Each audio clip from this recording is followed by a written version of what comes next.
Hey guys, I'm Mike. I'm Nikki. We're the Smithbusters, and this is Songbird. Hey guys, it's March 28th. It's actually my 37th birthday.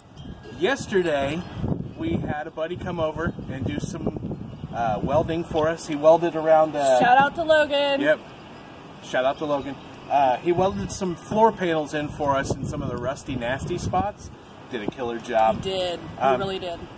He's going to come back in a couple of days and fix the front step, but while we were working yesterday, we went ahead and took off the door, and... I got my door. And, yeah, I conceded. I wanted to keep the school bus door. Nikki wanted a house door. Well, I was going to give in and let him keep the door if he could find a good way to secure it. I'm like, this is our house. I'm going to make sure my stuff's good and nobody can break in. So I was going to let him keep it. But I came outside yesterday, guys. He already took the door off. So I ran to Lowe's and bought a door while I had a chance. So, yesterday, when Logan was here, we were looking at the steps, and we knew we had some cancerous rust. Oh, yeah. Especially on that bottom step. And after I took like 3 hours to remove the rubber on the bottom step alone, it was a super big pain in the butt. Don't use the heat gun. Just try to chisel it out first. Yeah. Don't reactivate the glue. Yeah, the heat gun reactivates the glue and made the job a whole lot worse. Possibly. No, I think it did. But it took me like 3 hours to get the rubber out. But you did it. I did. And when we were looking at it, the door sits on that bottom step on a hinge, and there's a pole that goes all the way through the door. So to make it easier on Logan, I figured I'd pull the door out, and then after fighting with the door for about an hour yesterday, I ended up cutting the door out, told Nikki to go get a door, because I knew that's what she wanted. And I gotta say, it looks beautiful. It does. After a little bit, so we got a 34 by 80 door, right? Or a 32 by 80. 32 by 80, yep. Okay, so the way doors come, they're pre-mounted on a frame for you just to drop it into a house. School buses, on the other hand, they're not square, like, well, yeah, we had two issues. One is that most regular, normal houses, they have pretty much a one-size-fits-all for doors. Well, we're trying to put a door on a school bus. So Mike had to sand down the sides to make it fit our space, because the actual measurements, I believe, were 30 inches wide and 79 inches tall. And the smallest door I could find was 32 inches wide and 80 inches tall. So we did have to, well, he had to finagle it some. So the actual size of the door frame is like 32 by 79. Either way, the door was just not going to work. And no. The other, oh yeah, number two, the other problem we had, all doors that I found at 2 different places yesterday, when you open it from inside your house, it comes inward. We've got stairs there, which would have left us a gap about this big to walk through the door. And I'm not a small guy. So we Let's were like, be real. We were like, damn, what are we gonna do now? So we had to figure that out as well. So I had Nick yesterday after she got back with the door. I started looking at it. We realized that we had to flip the hinges. And because the hinges are going to be on the outside, we have to get anti-theft hinges. So non-removable pin hinges for like your door. It's a security feature. So they can't take a hammer and a screwdriver and hit the pin out and then just pull your door. So you have to get those hinges. And I had to, like Nikki said, sand down both sides of the door because there's a little bit of extra wood on both sides from the metal work. So let's go ahead and move over to the door, and then you can see what we're working with. So here's our door, this nice beautiful glass frame door. Isn't it gorgeous? I love it. I was not expecting to like it so much, but I really do like it. But you can see right here, if you come in, you can see there's a gap on this side. This is where our hinges are going to go. This is also where a big piece of rubber covers the actual bus door connection. So we're going to put some we're going to put some weather stripping in here. This is also where our hinges are going to go. And then I've got to sand down like I said, nothing is square. So down here we've got a little bit of a gap on this side, but not over here. It's the opposite on the top. We've got a little bit of a gap on this side, and it's really, really flush here. So the door's kind of stuck in right now. I'll go ahead and just pull her off if I can. So if you come in, right here is where the L-bar frame went, that the bar goes up all the way to this hole. So we've got to do a little bit of grinding in this corner and a little bit of grinding in this corner on the door, because the door has a little bit of extra on the top that we can take off and not worry about it. And then we'll put weather stripping around the outside.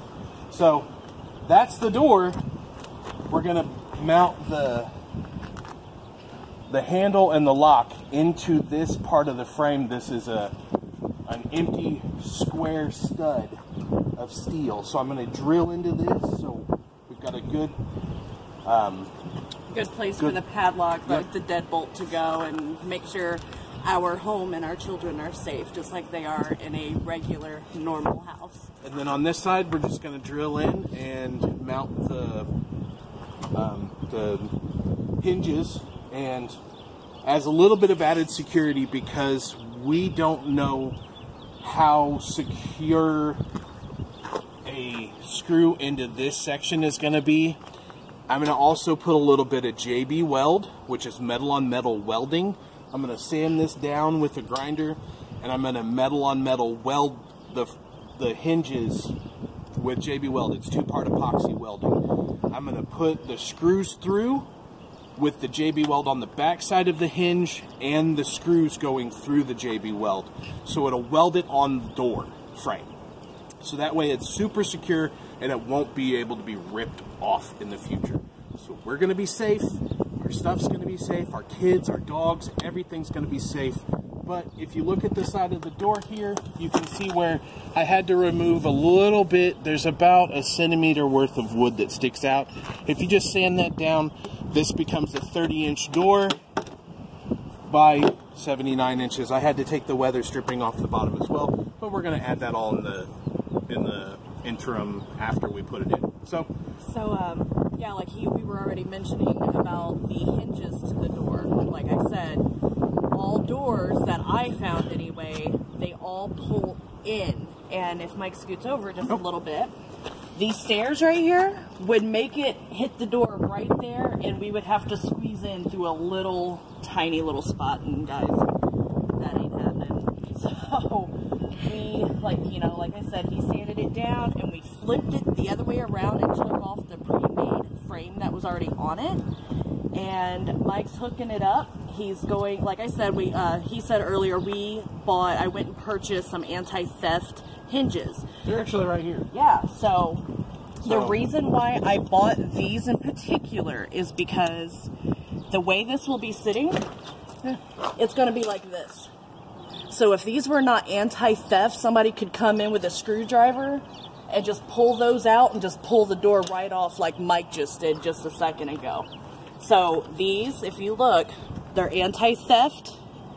And on top of that, it has an added security feature. So even if somebody did pull this off, that's going to stop them from pulling the door off. This kit for 4-inch hinges, security feature, and it had 2 security features on it. I think I paid like $12 at Home Depot. 100% worth it. Definitely worth it if you guys decide to put a regular house door on your Skoolie. We also were going to use these, which are self-tapping metal and wood screws to hold the door frame in, or the door in. But if you see, look how far this goes. So let's just say that that's our door frame or our door hinge. You see how far that goes in, and there's this section without threading.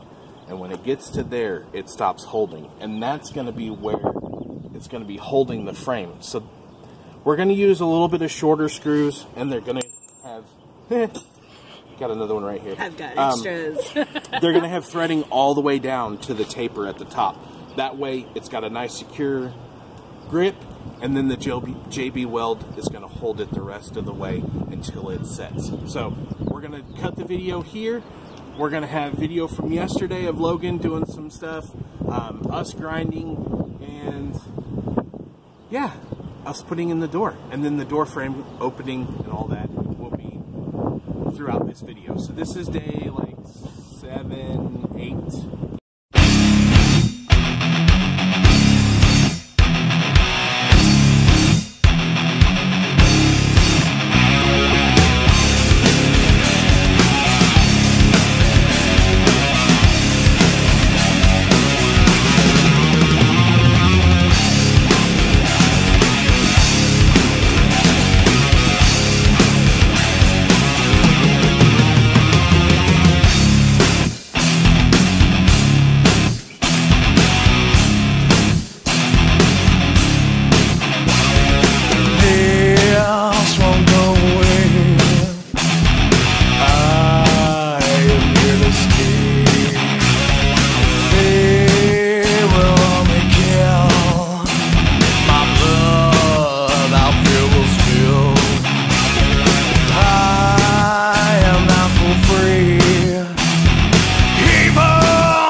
So he say hi, Layla. What's up? did all that. Yeah. Look at how nice that looks. And he got up there by the wheel And then you did this over here too. Looks awesome. Looks really nice. Yeah, I like the patch right there too. And that was the only spot that really was kind of rusted out. Everything else is pretty surface. You think that's okay? Yeah, I looked at that, and there's a little bit of surface rust there. It like bends in, so I was worried about that. If I were to guess, that's just because there's like an epoxy that's in between the joints, so I could only assume that that's probably just not coming loose. So, worst case scenario, if you wanted, I could throw just a bigger sheet over the top of it and just scab over like I did like that. That'd be awesome. So I could do that just the same. Yeah.